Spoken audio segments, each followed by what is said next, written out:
This global pandemic has wreaked havoc and devastation to individuals, families, and communities all around the world, both physically and financially. One thing it has done here in the US is expose the inherent weaknesses in our healthcare system. Can anything be done to address this? Well, let's talk and get some perspective from nationally known expert in the healthcare systems, Dr. Natasha Washington, who's joining us next on The Brink. Brink.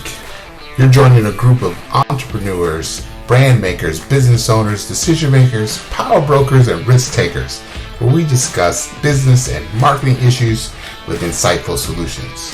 This is The Brink with your hosts, Russell Sales and George Cartwright, reminding you that your business is either on the brink of extinction or distinction. Welcome. We want to welcome you to season 2 of The Brink, your daily business leadership and digital marketing podcast with your host. He's George Cartwright. I'm Russell Sales, where today we'll discuss ways to improve our healthcare system. What's going on, my brother? Man, I'm good. How you doing today? I'm doing great, man. It's hump day. It is hump day. That's horrible. I know. I never get tired of that. Okay. Especially on Wednesdays. Yes. And these weeks are flying by. We are in the middle of May. June is right around the corner. Yes. And that is exciting. Warmer weather is coming. Doesn't necessarily mean that you should be outside just yet, but warmer weather. They out there already. They're out there, man. They're out there. They're out there wilding already. Yeah. Y'all be safe out there. Yeah, please do.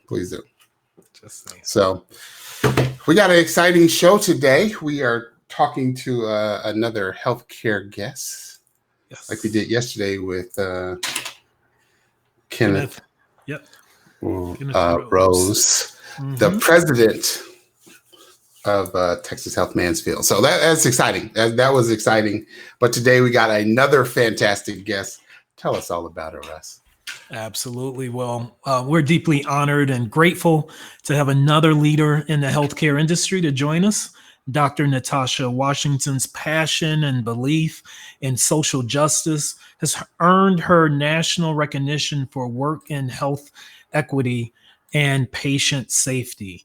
She is an advocate and performance improvement expert who has worked with healthcare systems, U.S. government agencies, and numerous policymaker groups to ensure the rights of all patients that they are respected, especially the most vulnerable groups.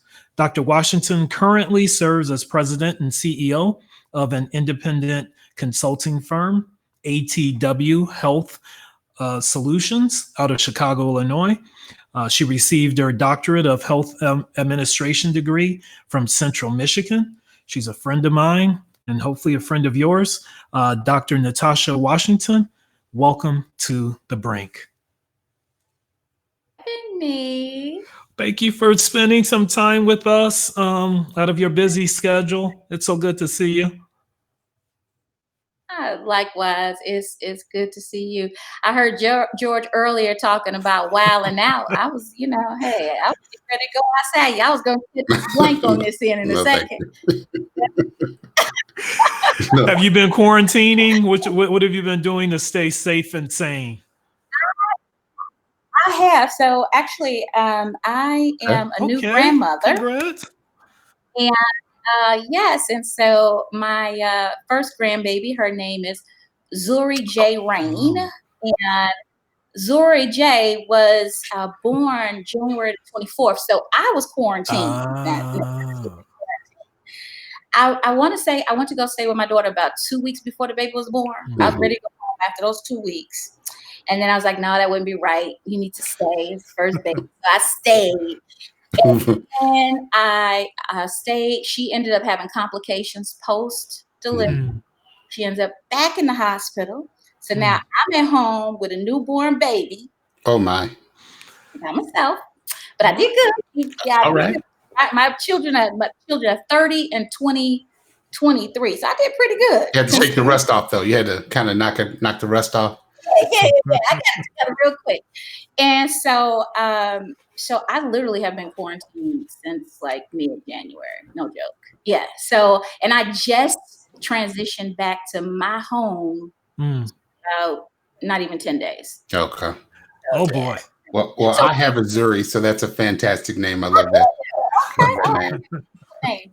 So once, COVID-19 hit, and even before we were, mandated shelter in place, we were already, Mm. staying and that kind of stuff. And so literally, I literally have been quarantined since mid-January. Yeah. Wow. Wow. Count those months. Yeah. Yeah. Wow. That is a long time. We talked a little bit about the social interaction that we begin to miss as individuals because we're just social beings by nature. Although you might, be less so, but it has. But we're like people are ready to get out. So some of it I understand. People rushing to get out, but we do need to remind them to remain safe. So Absolutely. Absolutely. So important. We see the difference that it makes, right? In yes. terms of when we're following those practices and what it's actually resulted in. So, and I'm blessed to be in a state where we're still shelter in place. Mm. I actually commend our governor and the mayor of the city of Chicago, the work that they're doing to really prioritize putting people first. And Mhm. that's a hard decision to make because I understand the economics of it. I'm in my office right now, and there's one other gentleman that's down the hall. We have these small businesses, so we have to do what we need to do, but Right. obviously we have to do it safe. So, hands down job to the governor and to Mayor Lightfoot for the work that they've done here, Mm. in terms of really setting a precedence that the people come first, and I think that's so important. I'm That sure. that is piggybacking on that. How have you had to pivot in terms of your business? In fact, tell us a little bit. Those who don't are not familiar with ATW um, Health Solutions, what it is, and how you've had to change or pivot your practices or what have you because of the pandemic. Yeah, so the pandemic is really it really thrust us into a whole new environment, which I'm actually glad it did because, Mm. particularly from a healthcare perspective, there's just routine things that we do, and we do them habitually, right? Hmm. And they're not necessarily the best things that should be Mm. done, but we do it because this is the way we do it. Like my grandmother used to say, I said, Granny, why you do it like that? And she say, because my mama told me so. Mhm. Mhm. So I think, we're now in this era where we're having to really rethink what we're doing and why we're doing it, which alters the way in which we do it. Okay. So for me, ATW Health Solutions, I started this company, so I am a serial entrepreneur. Okay. I have been consulting in healthcare for over 20 years now. Hmm. But this company I started actually in 2014. Okay. And my work really was spurred out of this focus on quality improvement in Mhm. hospital Hmm. systems across the country. I mean, there's been a lot of work that has been done to really drive improvements in quality over, very focused over the last 20 years. And so when I formed the organization, my thought process was around the fact that in all the years that I've been doing the work, I hadn't really seen a focus on vulnerable populations, meaning all populations, meaning brown and black folk that look like the people I see on my screen. Mhm. Mhm. Yeah, really beginning to prioritize what are their values, beliefs, behaviors, things of that nature that impact their health outcomes, and how can we better partner with them to improve that? And so I literally have, built an organization around research and Mm. technical assistance that organizations need to actually improve those outcomes. So when I think about what has COVID-19 done, Hmm. for my business in particular, one of the first things that we teach, or one of the first practices that we really work with hospitals on is the inclusion of patients and families in your quality improvement work, right? Okay. So, Unpack that. there's a term in industry that we call patient family engagement. And patient family engagement really is about looking from a systems approach. How do we learn from patients, learn with patients, and participate with patients actively in improving our health system? So think about like the car industry, right? So, Okay. or think about Coca-Cola. Any other industry really looks to the voice of their customer, that GE concept, the voice of their customer, to really understand where their opportunities for improvement are, right? So Hmm. Right. you guys remember, like, y'all old enough to remember when, like the Pepsi and the Coca-Cola, blinded test. Is it Coke or is it Pepsi? You remember that? Go Yeah. ahead. Oh yeah. Yeah. Yeah. But so the philosophy behind that is that our customers really help us to understand our business at different times. And inherently in healthcare, we just really haven't talked to our customer in that way. We began sending out patient satisfaction surveys some years ago. So that's probably a little bit over a decade or so more Hmm. old. But really, really making certain that patients become the fabric of our improvement process, we haven't done. And so that's really what we teach. So whether it's how patients are participating on the governance level, at the community level, within the organization, so on and so forth, that's really what we support and what we spend a lot of time researching. So my work for quite some time has actually been on the federal level. Okay. Okay. That's because the Centers for Medicare and Medicaid Services, they actually launched a large quality improvement project where there were over 3,800 hospitals across the country participating. And what my charge was to co-lead and co-develop um, what they call the patient family engagement program, and so Hmm. implement that and then participate in the evaluations. And so I really kind of started with this PFE stuff up here. I mean, I had been doing community engagement work for years, Hmm. decades before, Right. but then translating that into this PFE work, because here was my connection. Community engagement work meant that I was in my hood working with my people, right? Mhm. Improving outcomes. But what I learned through the process and as healthcare was evolving over the years, which is the reason why we always got to manage and monitor our careers and where we're going and make certain that we have a perspective of how things are moving in the future. Hmm. That what was traditionally community engagement, industry was now creating a space for that to happen in the hospital setting. Okay. Okay. So where we were always, community engagement was always more, what we do on the outside. Healthcare was now saying, okay, we need these voices on the inside. Hmm. That's where I saw the clear connection to really take what I understood around health equity, take what they were teaching me around patient engagement, connect that to the community engagement work, and really create something new, to be quite frank with you, a Yeah. new way of looking at things. And so what I did was, my job was to do that, and that's where I bought the whole equity piece, into the work. I said, okay, well, how are we doing this, but we don't have a focus on vulnerable populations? How are we doing this? And we're going to improve quality across the country. Why are we not looking at the segmentation of these populations and Hmm. making certain that we're advancing all people, right? And so Right.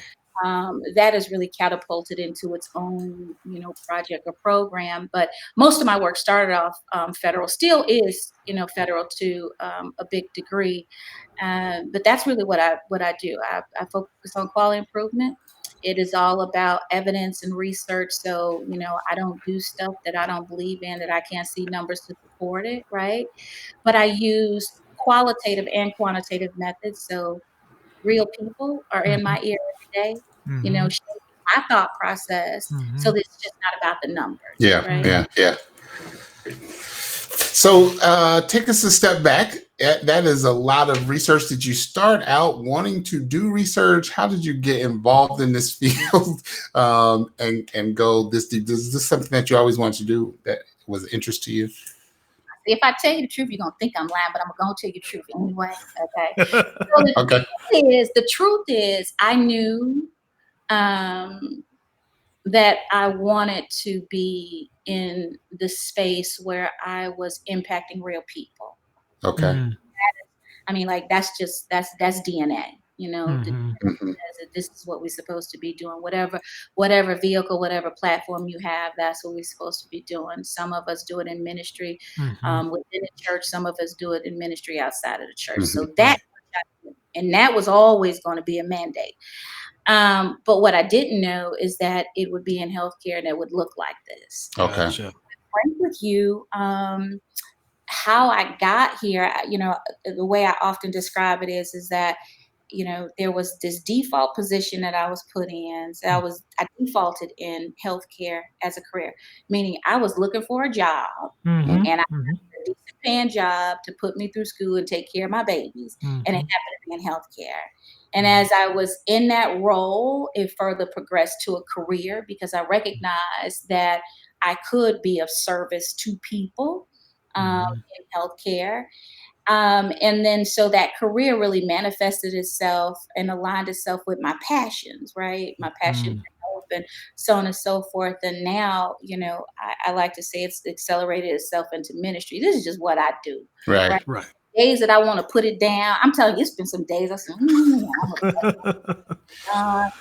and no money, some money, a lot of money, I come back to it, And so, here's where I am.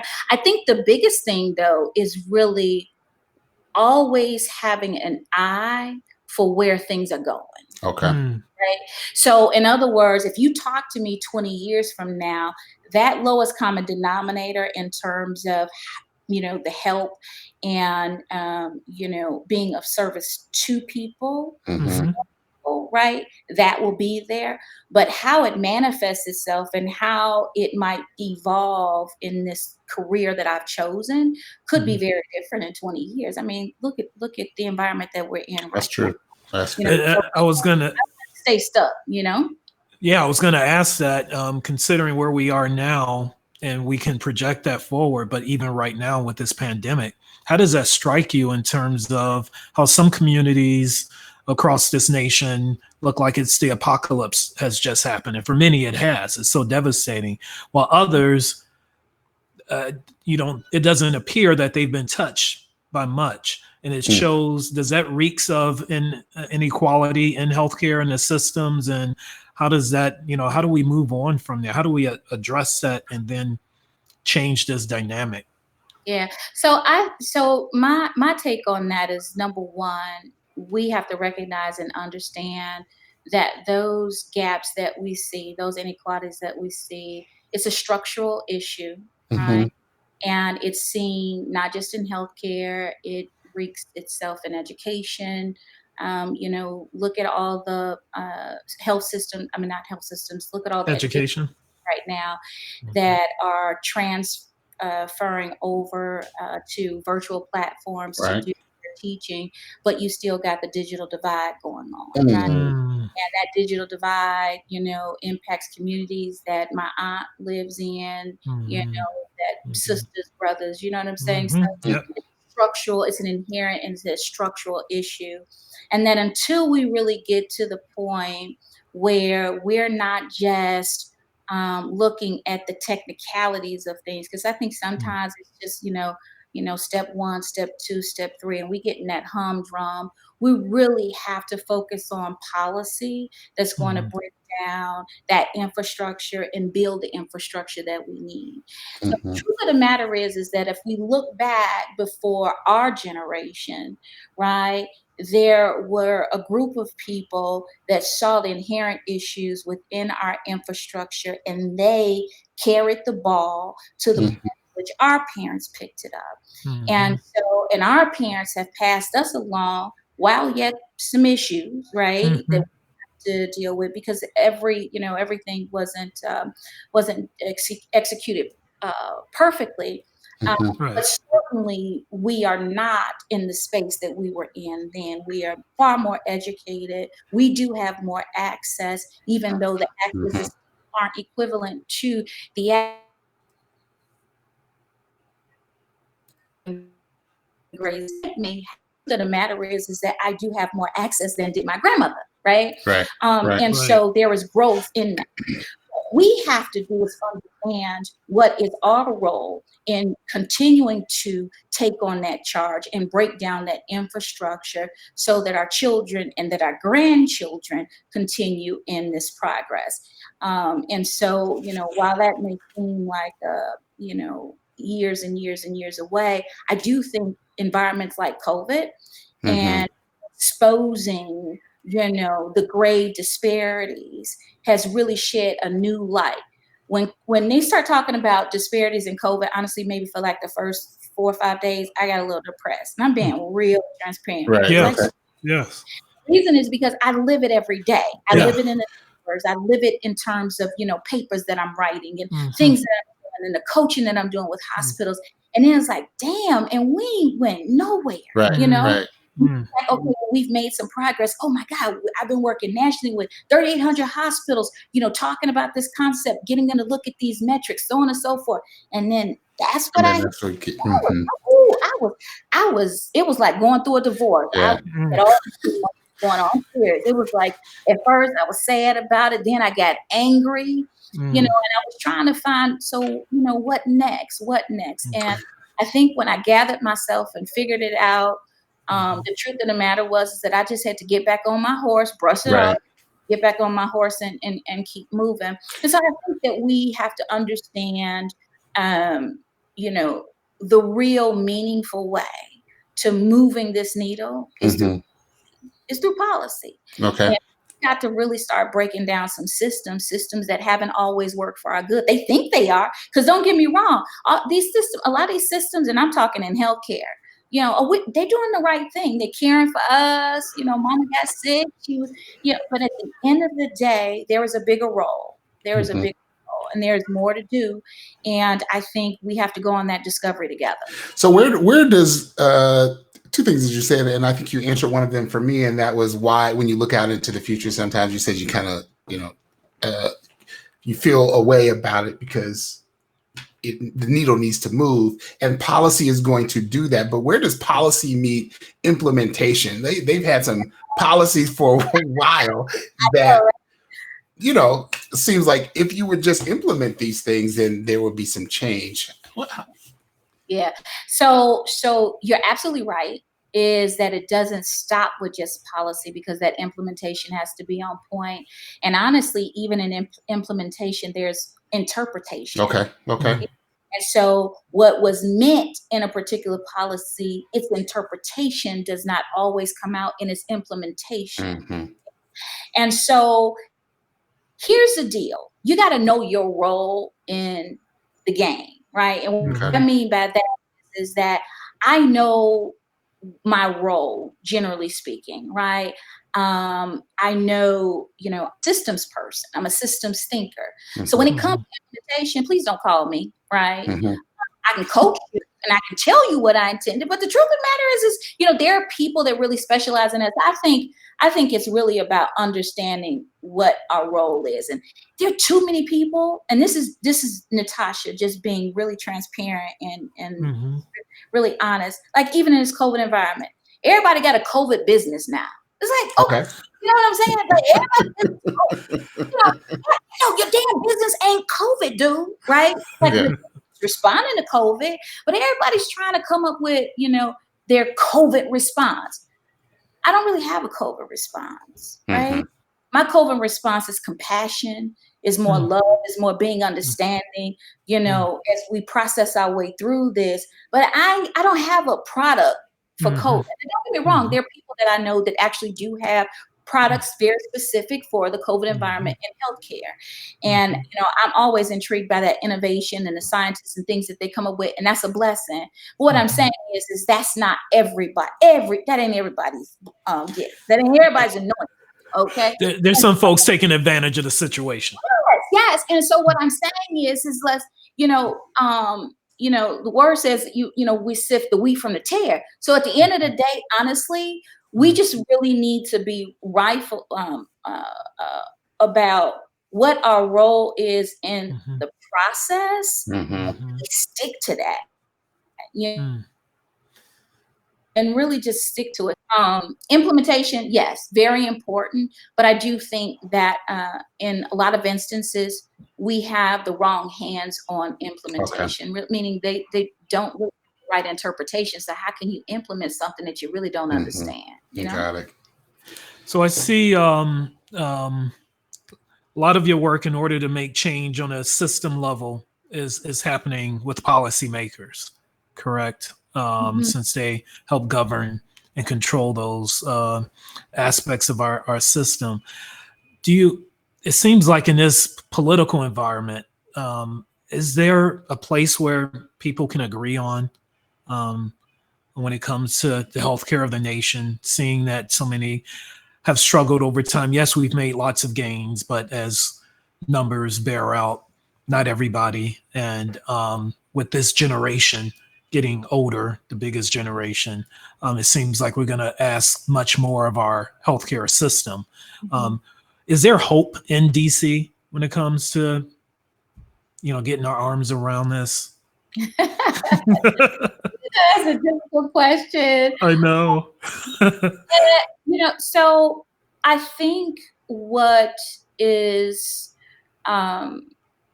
more folks are realizing is that there is a healthcare ecosystem that really has to support the full mission of what we're talking about in terms of improving outcomes. Right. And it's not isolated just to the hospitals, right? The ecosystem is that whole embodiment, the infrastructure that supports it, right? Because healthcare delivery just happens in the hospital, but your health and that happens is just as much in the community as it does in the hospital setting, right? And so I think where we are now is that there's a much keener understanding of the ecosystem and the stakeholders that are involved in that ecosystem. And I think the new challenge is for us to really understand what moving forward looks like in terms of roles and responsibilities, right? So there's a lot of work that schools and health systems were doing around what we call social determinants of health. So social determinants of health basically, speaks to, where we live, where we worship, where we learn, those environments that we do those things in, that they do play a role in our health outcomes, right? And so there has been quite a bit of work around understanding that, meaning tracking that and understanding that, and then adding interventions, that help resolve some of that. So, for example, if there's a person who you give a medication to and they go home, but they don't have adequate food, to all of this, right? Right. So, being able to have adequate food pantries, and whether that's increasing foods, we call them food stamps back in the day, but y'all know what I'm talking about. Oh, yeah. You know what I'm talking about. But, access to social programs, basically. Yes. Yes. And so I think that there will be, a lot of continued focus in that area.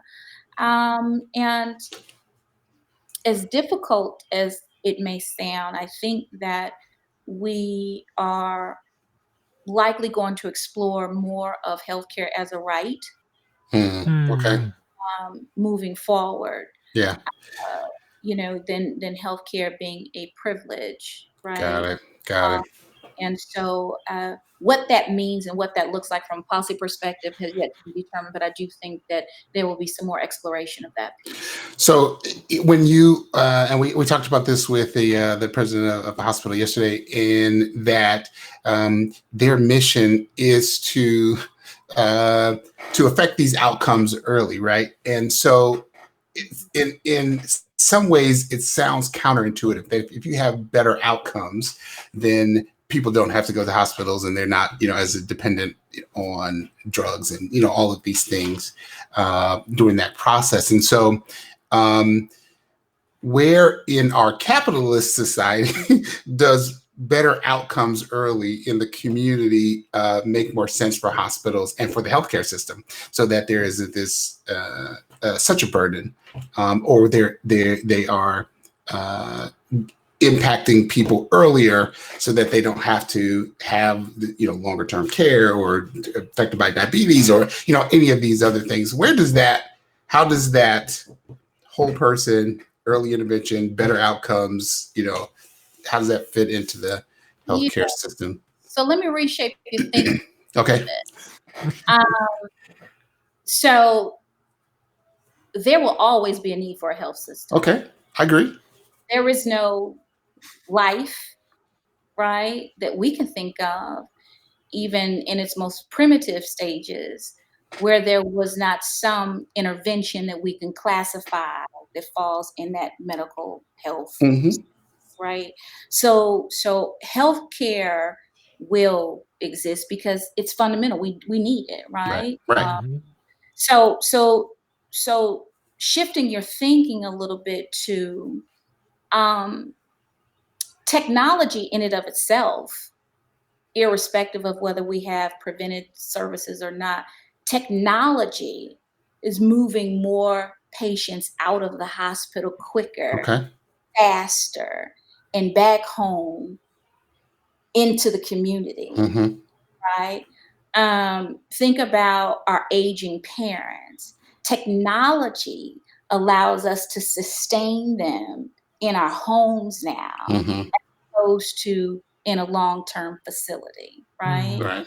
So what I'd like for you to kind of reshape your thinking is, it's just really a reallocation of our resources and where we thrust and push resources, as opposed to thinking, it's bad business. Does that make sense? Or it's not good for the healthcare system from a capitalist, from a business perspective. It really just shifts our focus, right? No, I agree. Happens more on an outpatient basis, right? And you look at what now outpatient looks like in terms of the infrastructure.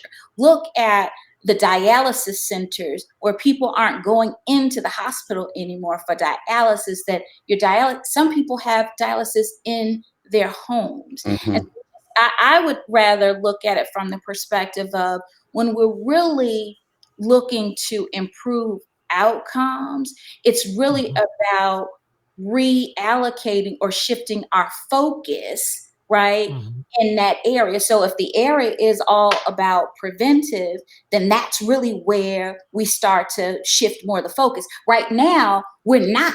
We don't really, and I think that's the point that he was probably making, is that we don't have adequate resources supporting that part of it.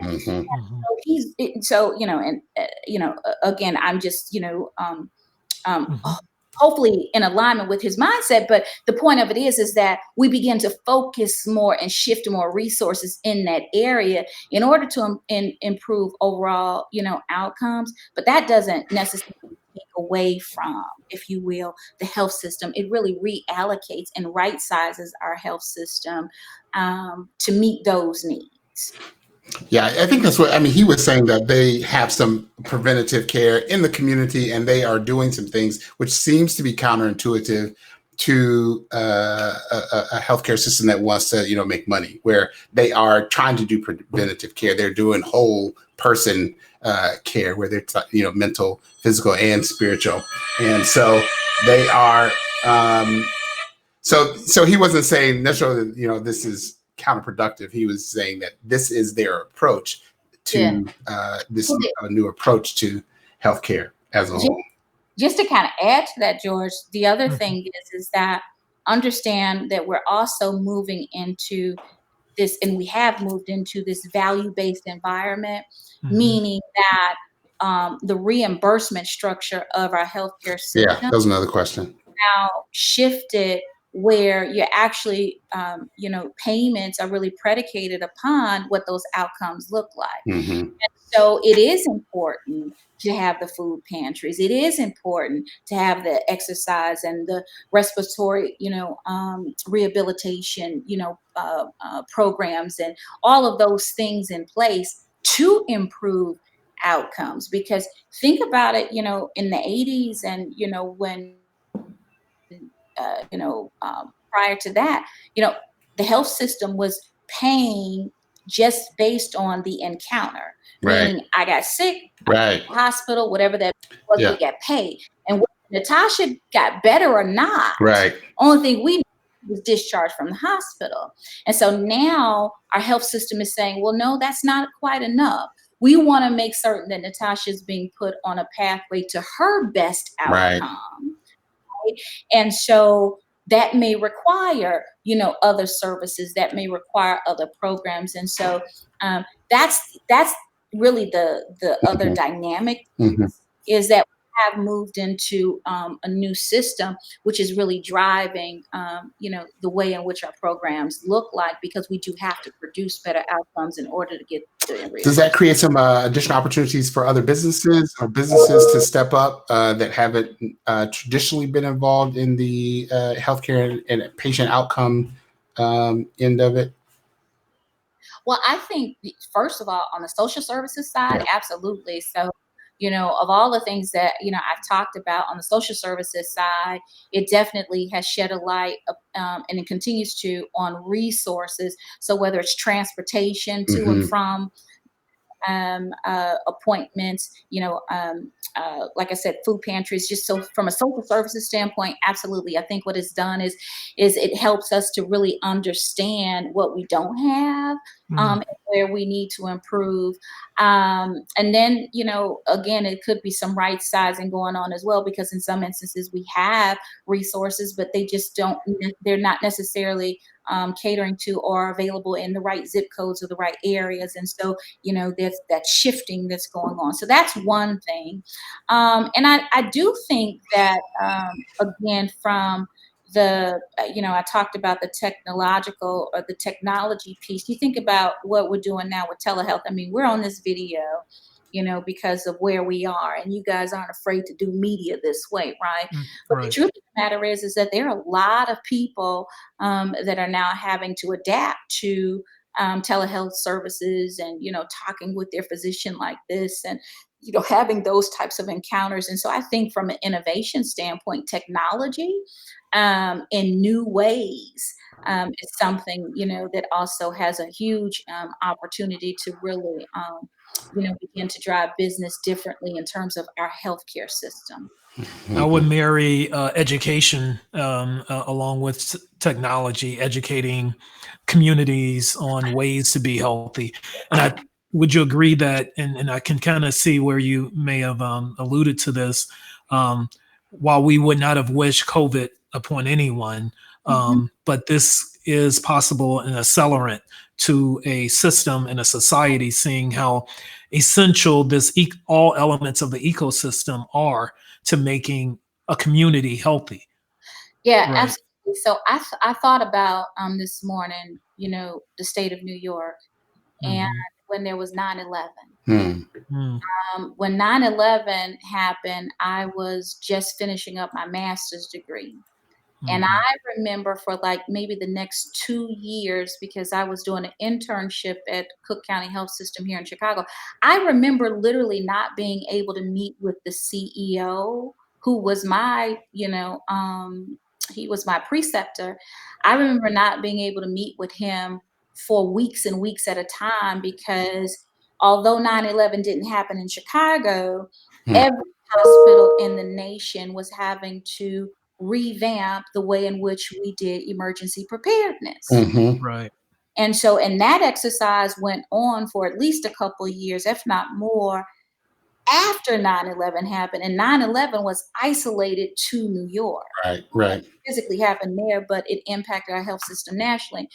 And so I guess what I'm saying to your point, Russ, so absolutely, like, this is shifting our mindset.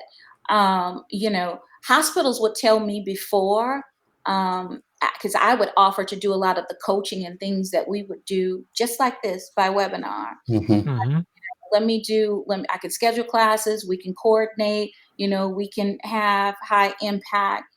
And in many instances, simply because this is the way we've been doing things forever, that type of coaching really wasn't desired, that they wanted you to physically be on Be site. there. You got to get on an airplane, come on over, see us. Yeah. And so I think all of those dynamics will shift. I think all of those things will change. And we will begin to really look at the necessity of some of the activities and things that we're doing, and look towards innovative ways. And honestly, you and I, we know that this really isn't innovative in terms of, the technology has been there. It improves. Don't get me wrong.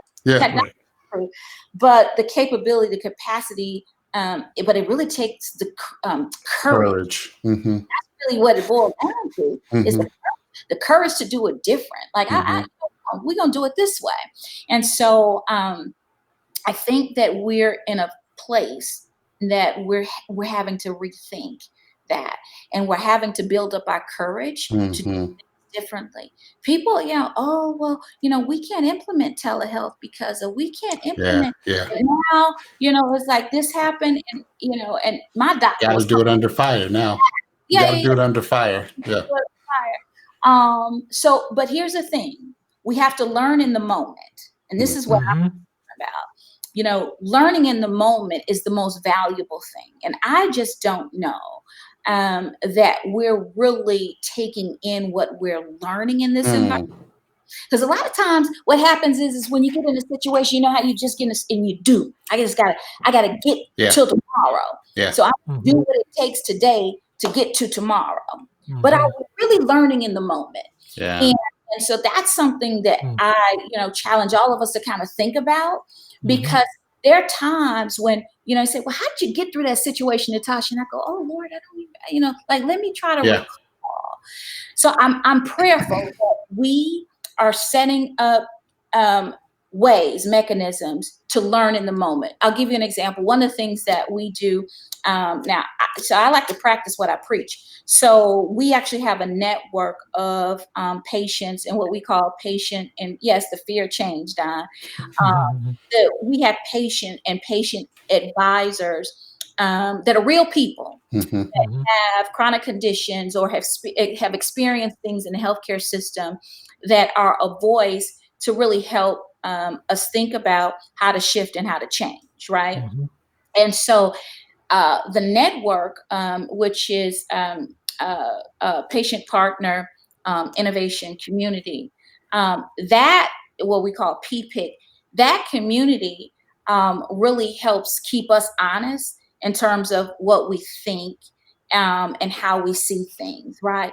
And the way I like to look at it is that, I've become a professional in this role, in this space, and I don't access the health system at that level, right? Right. It's important to really give the mantle to people that are accessing the health system at that level, and that type of momentum to really help me understand where the issues and concerns are, and help drive that. Well, one of the things that we've done is, we use social media. We use environments like this to convene them. Right. And so where community engagement traditionally has happened on the ground, I can engage my community right now as soon as I drop this line, on Facebook. And we are having to rethink the way in which we do everything. Doesn't have to happen in the parking lot of the 7-Eleven. Right. But really working with people. See, that's the thing. How can we learn through this, learn in the moment, and hear from the people so that we're shifting and meeting them where they are? See, we got all the answers, and praise God, I don't really believe I don't believe that I have all the answers. But the You got a point, lot of them. yeah, it's like we think we know everything, right?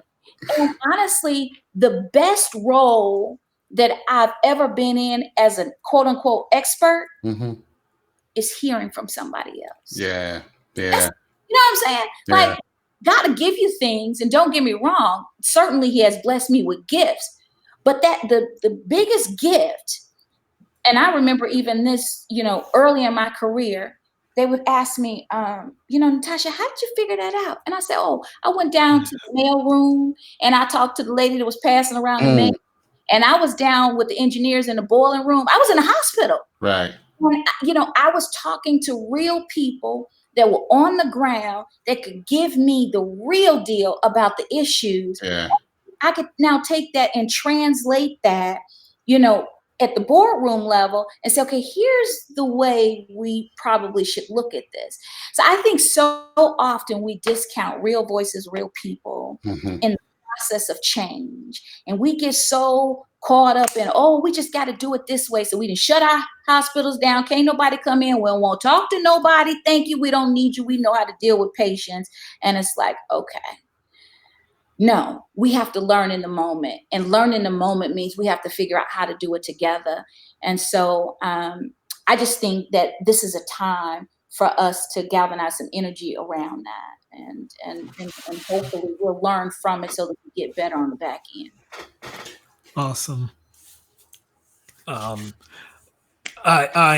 glad to see people like you with the mindset that you have, being the voice of the people and being a conduit in places and spaces where that voice is needed. I know in marketing circles, kind of understand having the value of a focus group, actually listening to your consumers. So it's good to hear that the healthcare system arena understands, view it or value patients as they would consumers, because that's what they are. They're consuming your service, consuming your time, and to have that voice as a consultant is absolutely necessary. Absolutely. To turning this thing around. So we appreciate you and your voice here. We could go on and on and on, and we'll have to have you back. Yes. Thank you guys. No, we thank you. We appreciate you for what you do every day, for the heart, the compassion that you put into it, and for thinking about these policies that will make an impact in communities of color, and these communities that are impacted and oftentimes left out of the the change that happens in these. And you guys are important in this too, right? So I just so happen to be in a space where I'm working directly with the health systems and the hospitals and the doctors, but to the extent that even the work that you do and how this touches ordinary people, we have to figure out how to keep putting it, keep pushing the message so that everyone understands, we all have a role in this thing called healthcare improvement, right? Improvement Right. at the individual level, like Natasha knows she can eat better. How to start today, right? So at the individual level, there are decisions and actions and practices and things, beliefs that I have to improve, healthcare. But the systems level, at the organizations level, right? And identifying, what that role is, how I can support it. So you guys have a role in this as well. And so congratulations and thank you for having me. I certainly appreciate it. But, sending the message out to the masses is just so important because it activates real people. Awesome. Well, we thank you again. We appreciate you. We're going to let you eat your lunch. And but we thank you for spending some time with us. We will certainly talk to you again. All right. Thank you. Talk to you shortly. All right. Bye-bye. Man. It's a huge subject that's near and dear to everyone. Yes, it is. Certainly is. So it's great to have to be able to put your arms around what it looks like. You say healthcare systems, but what is that really? that starts on an individual level, as Dr. K just said, and it involves all the touch points in between the whole ecosystem. Very similar, again, to marketing and how your business just doesn't exist by itself in isolation.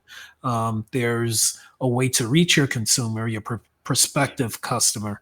And in this day and age, more and more that's digitally, right. Whereas opposed to, before it was only TV, billboards, radio, traditional marketing. Now you have this ecosystem that if you're not winning in each phase of reaching your consumer, then you're probably spending your money and your marketing dollars with somebody else. Marketing dollars. Yeah. You're sending them to your competitor. There you go. Yes. And there's some, again, similarities in this whole thing. It all works together. And that is, you need to be talking to your customers. You need to be hearing from them. When you hear from them, you need to be responding to them, right? Those are important parts of help your business growing and making changes in your business that impact your community and impact your customer, consumers, clients, however you view them. Absolutely. And we want to help you do that. We want you to be talking to them and to be communicating with them through this time and out well into the future. Because the tools that are available to you, I think, as she said, they're not necessarily new, but they do require you to now have some courage to use them. And sometimes that courage happens under fire because you had to, where before, where all these businesses were shut down and you had to move this thing online. Did you? Are you? And if not, when? Because you will be left behind. And we talked a little bit about how, there are going to be 3 people that kind of just make it. Those that have courage and their business is going to, bend upwards, and the others that are going to fall off. And we're losing some already. So that's not those that have not been leading they're losing, and we're losing them and they're dropping. So we don't want that to be your business. It doesn't have to be you. It doesn't have to be. It doesn't have to be you. Go to onthebrinkmarketinggroup.com and reach out to us if you want to report. To first understand how you're doing, how bad is your business, your marketing online. You can get a snapshot report. It's now have a cost associated with it, but that's just the cost of doing business. It's really, you need that insight to understand how to spend your marketing dollars to not only save your business, but to make it thrive. People still need you. So go to onthebrinkmarketinggroup.com/snapshot and get some insight. Do you feel like your online reputation is out of your control? Do you know what people are saying about you online? Are you able to keep up with social media and the conversation going on about you? To grow your business, you need to be found everywhere across the internet. Search engines, directories, social media, not to mention a mobile presence. But getting started can be overwhelming. That's where we come in. We have the complete digital solution to help any business owner. Find out where you're listed online and make sure those listings are accurate. See what customers are saying about you and respond easily. Receive actionable reports and notifications of changes to your listings as well as new reviews. Keep an eye on the competition and monitor what others in your industry are doing. Stay on top of social media by posting relevant content, scheduling campaigns, and responding to potential customers. We offer all this and much more. With our platform, search engines can find you, which means customers can too. Generate new business and build customer loyalty while boosting your SEO. See what's being said about you online and become part of that conversation. We are dedicated to making things easier so you have time to run your business and live your life. Take control of your virtual doorway. Give us a call today. All right, my friend. Man, another great one in the books. Thank Dr. K for dropping some dimes on us, giving us some hope that that things are going to change. Well, keeping it real. Keeping it real. Yeah. I appreciate that. So, what we got going on tomorrow, man? Oh, tomorrow I'm excited. Definitely don't want to miss tomorrow. We're going to be dealing with Content Marketing 101. Come on, let's get some knowledge, some understanding, knowledge you can use. Be productive with the rest of this day, but we'll see you tomorrow.